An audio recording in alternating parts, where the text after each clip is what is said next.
Welcome to food travel and nature. ഞാൻ ഇന്നിവിടെ pork കൊണ്ടുള്ള ഒരു റോസ്റ്റാണ് തയ്യാറാക്കിയിരിക്കുന്നത്.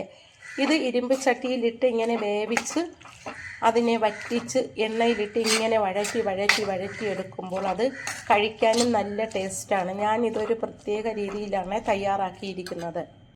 പോർക്ക് റോസ്റ്റ് തയ്യാറാക്കാനായിട്ട് ഒരു കുക്കറിലേക്ക് കഴുകി വൃത്തിയാക്കി വെച്ചിരിക്കുന്ന പോർക്ക് ഇട്ട് കൊടുക്കാം. 1/2 കിലോ പോർക്കാണ് എടുത്തിരിക്കുന്നത്. അതിലേക്ക് 1/2 സ്പൂൺ മഞ്ഞൾപ്പൊടി ഇട്ട് കൊടുക്കാം. 1/2 സ്പൂൺ ഗരം മസാല ഇട്ട് കൊടുക്കാം. 1/2 സ്പൂൺ ഉപ്പുപൊടി ഇട്ട് കൊടുക്കാം. എല്ലാം കൂടി നന്നായിട്ടൊന്ന് മിക്സ് ചെയ്ത് കൊടുക്കാം. കുറച്ച് വെള്ളമൊഴിച്ച് 3 വിസിൽ കേൾക്കുന്നത് വരെ വേവിച്ചെടുക്കാം.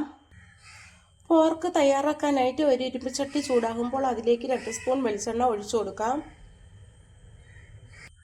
എണ്ണ ചൂടാകുമ്പോൾ അതിലേക്ക് ഇഞ്ചിയും വെളുത്തുള്ളിയും ചതച്ചത് ഇട്ട് കൊടുക്കാം. 10-12 അല്ലി വെളുത്തുള്ളിയും ഒരു കഷ്ണം ഇഞ്ചിയും ചതച്ചതാണ് അതിലേക്ക് ഇട്ട് കൊടുത്തത്. അതൊന്ന് വഴറ്റി കൊടുക്കാം.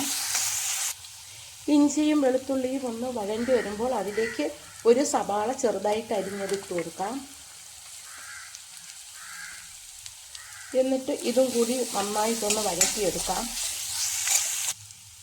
ഉള്ളിയൊക്കെ ഒന്ന് വഴണ്ട് വരുമ്പോൾ അതിലേക്ക് 2 പച്ചമുളക് അരിഞ്ഞത് ഇട്ട് കൊടുക്കാം.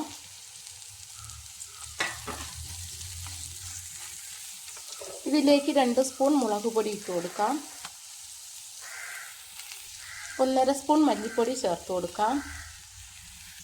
1/2 സ്പൂൺ ഗരം മസാല ചേർത്ത് കൊടുക്കാം. ഇറച്ചിയിൽ 1/2 സ്പൂൺ ചേർത്തിരുന്നു.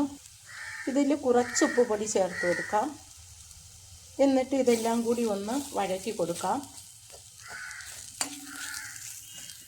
മുളക് പൊടിയുടെയും മല്ലിപ്പൊടിയുടെയും പച്ചമണം മാറുന്നത് വരെ ഒന്ന് വഴറ്റി കൊടുക്കാം.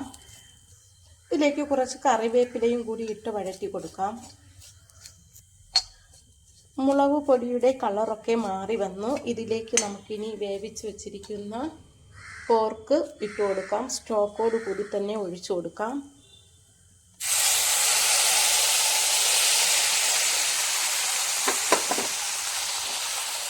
സ്റ്റോക്കോട് കൂടിയാണ് ഞാൻ ഇതിലേക്ക് ഒഴിച്ചത്. ഇത് ഇനി നന്നായിട്ടൊന്ന് മിക്സ് ചെയ്ത് കൊടുക്കാം.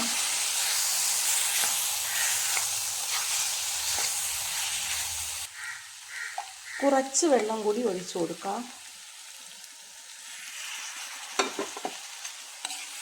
എന്നിട്ട് കുറച്ച് സമയം ഒന്ന് ഇളക്കിയിട്ട് അടച്ച് വെച്ചൊന്ന് വേവിക്കാം. ഇതിപ്പോൾ 5 മിനിറ്റ് സമയമായി. ചാറൊക്കെ കുറുകി വരുന്നുണ്ട്.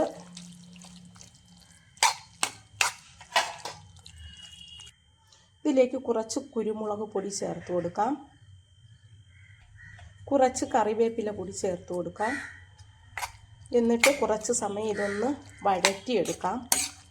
ഒരു 2-3 മിനിറ്റ് നേരം ഒന്ന് വഴറ്റണം.